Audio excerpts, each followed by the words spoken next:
Chinese बहू। Chinese बहू हमारी याद तो है ना आपको? भूले तो नहीं ना? हाँ भाई, थोड़ी देर में ही सही, लेकिन चाइनीज बहू की कहानी आ ही गई। क्या हो रहा है ये देश में? चाइना ने तो आतंक ही मचा रखा है। अरे क्या हो गया? क्यों चाइना को कोसता रहता है? भूल मत, तेरी ससुराल चाइना की ही है। हाँ माँ, पर ये देखना, लड़ाई झगड़े, ये बीमारी, ऊपर से ये देश कितना चालाक है, अंदर न जाने क्या क्या करता रहता है। तभी अंदर से बहू की चिल्लाने की आवाज आती है।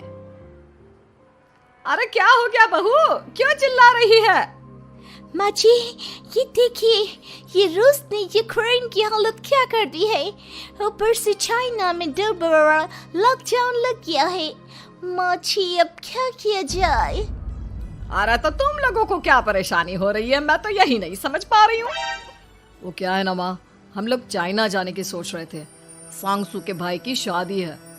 तो क्या? अरे कौन सा उन लोगों के यहाँ भाई घोड़ी चढ़ता है जो बहन काजल लगाकर नेक लगी? माँ जी, उसकी आंखें बहुत छोटी छोटी है, उसमें या तो पुतली रह सकती है या काजल।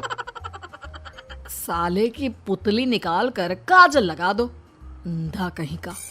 क्या क्या बोले तुम मेरे भाई के बारे में? अरे नहीं नहीं बहू, वो तो बोल रहा था कि तुझे नेग मिल जाएगा। हाँ, बहन है ना तो उसकी।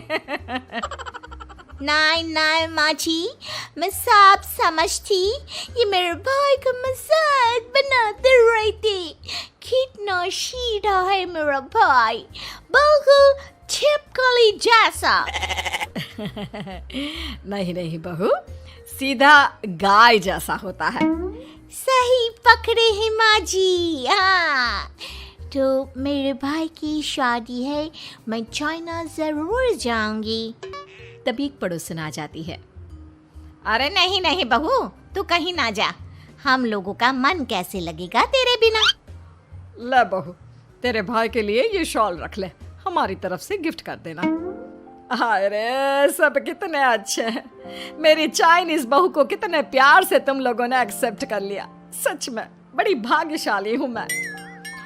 कैसी बात कर रही है? ये तो हम लोगों के देश की खूबसूरती है कि हर किसी को दिल से अपना लेते हैं, बस वो भी दिल से हमें अपना समझे। कैसी बात कर रही है आंटी जी?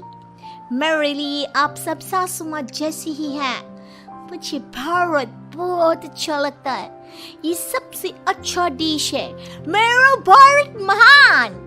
वैसे भी लड़के की शादी जहाँ होती है वो तो वहीं की हो जाती है ना। जीती रे बहू, सही बोल रही है। औरत तो होती ही पानी की तरह है, जो जहाँ जैसे रखे वैसी ही शेप ले लेती है। आंटी जी, ये थोड़ा सा ज्यादा हो गया, समझ नहीं आया। नो प्रॉब्लम, मैं चाय बना कर लाती हूँ। फिर क्या, वो दिन भी आ जाता है जब बेटे बहू को चाइना जाना पड़ता है। वहाँ जाकर बहू का भाई कहता है, मेरे बहन आ गए, मेरे बहन आ गए। मैंने सबको बोला कि सब हिंदी में बात करेंगे, नहीं तो बहन नाराज हो जाएगी। थैंक्स बॉय, हिंदी मेरी भाषा है, आप मुझे उसमें बात करना अच्छा लगता है। आपने जीजा जी से मिलो। ओ बहन, तुम अंदर चलो। सभी बहू को अंदर लेकर चले जाते हैं, लेकिन सांगसू का पति, वो तो बेचारा चाइना के ससुराल के आंगन में अकेला खड़ा रहता है। काफी देर तक जब कोई उसे नहीं पूछता तो वो माँ को घर पर फोन करता है। हाँ बेटा, पहुँच गए ना कुशल मंगल? हाँ माँ, लेकिन सांगसू पता नहीं कहाँ है, वो तो अंदर गई है, तब से बाहर आई ही नहीं। अरे कैसी बात कर रहा है? तो तू अंदर चला जा, तू बाहर क्यों है? अरे दामाद है तू वहाँ का, उन लोगों ने तुझे बिठाया, चाय पानी कुछ नहीं पूछा? नहीं ना माँ। तभी सामने से सांगसू आती है। क्यों आप अभी तक तैयार नहीं हुए? और ये बैग लेकर क्यों कमरे से बाहर आए? इसे वहीं रख देते। कमरा? कौन सा कमरा? अरे कैसी बात कर रही हो? जब से तुम अंदर गई हो मैं बाहर ही तो खड़ा हूँ। बहू को बहुत हैरानी होती है और गुस्सा भी आता है। तभी उसका भाई और माँ आ जाते हैं। और सांगसू, अंदर खाना लग गया है। पहले ये बताओ कि मेरे पति को किसी ने खाना या पानी क्यों नहीं पूछा? वो भारत से ससुराल पहली बार आया है, वो भी मेरे कहने पर। उनकी इज्जत क्यों नहीं की? देख बेटी, तूने जबरदस्ती जिद में शादी की थी तो हम लोगों ने कर दी, लेकिन अब तुम ये सोचो, पूरी चाइना में मैं इस इंडियन को अपना दामाद बताऊं? So sorry.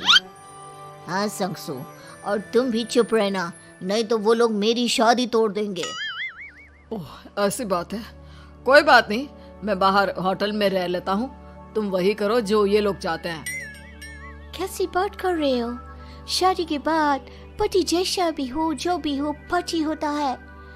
वैसे भी तुम्हारे पूरे परिवार ने, सबने बिना सोचे मेरा साथ दिया, मुझे एक्सेप्ट किया, प्यार किया। मैं अपने देश में आपको अकेला कैसे छोड़ सकती हूँ?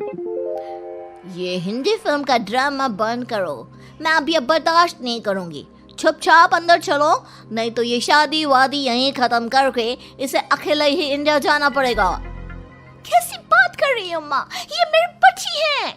है नहीं था, हम लोगों ने यहाँ वकील को बुला लिया है, जिसके बाद अब तेरा तलाक करा के हम यहाँ के चाइनीज लड़के से तेरी शादी करा देंगे। अरे कैसी बात कर रहे हो? हम तो यहाँ तुम्हारी शादी के लिए आए थे। नहीं, मैं सांगसू के बिना नहीं रह सकता हूँ। हाई वोल्टेज ड्रामा होने के बाद से ही सारा माहौल खराब हो जाता है कि तभी एक लड़की आती है। मैंने सारा इंतजाम कर दिया है, सांगसू की शादी का मंडप परसों लग जाएगा। तब तक इसके पति को कमरे में बंद कर देते हैं। सभी सांगसू के पति का हाथ बांधकर उसे कमरे में बंद कर देते हैं। ये क्या कानूनी है? आप लोग मेरे पति के साथ ऐसा नहीं कर सकते हैं। मैं किसी से शादी नहीं करूंगी, ये साफ बात है। पहले मैं अपनी शादी करूं, फिर तेरी भी शादी करवा दूंगा। सब कुछ तय हो जाता है, भाई की शादी हो जाती है। फिर वो दिन भी आ जाता है जब सांगसू की शादी वो लोग जबरदस्ती करने के लिए उसे मंडप पर ले जाते हैं। ऐसा मत करो, ये मेरी बीवी है। मैं किसी से शादी नहीं करूंगी। कैसे नहीं करेगी शादी? शादी तो तेरा बाप भी करेगा। हो, मैं करूंगा शादी। प्लीज कोई मेरी शादी किसी अच्छा औरत से करवा दे। चुप, बिल्कुल चुप। फिर माँ सांगसू और उसके पति से कहती है, तुम लोगों का बच्चा मेरी कैद में है। अगर तुम लोगों ने कोई भी होशियारी की तो मैं इस बच्चे को मार दूंगी। दोनों माँ का रूप देखकर हैरान हो जाते हैं।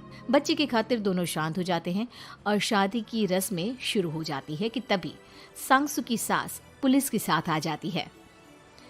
माँ, सरसू माँ आ गई, मेरी माँ आ गई।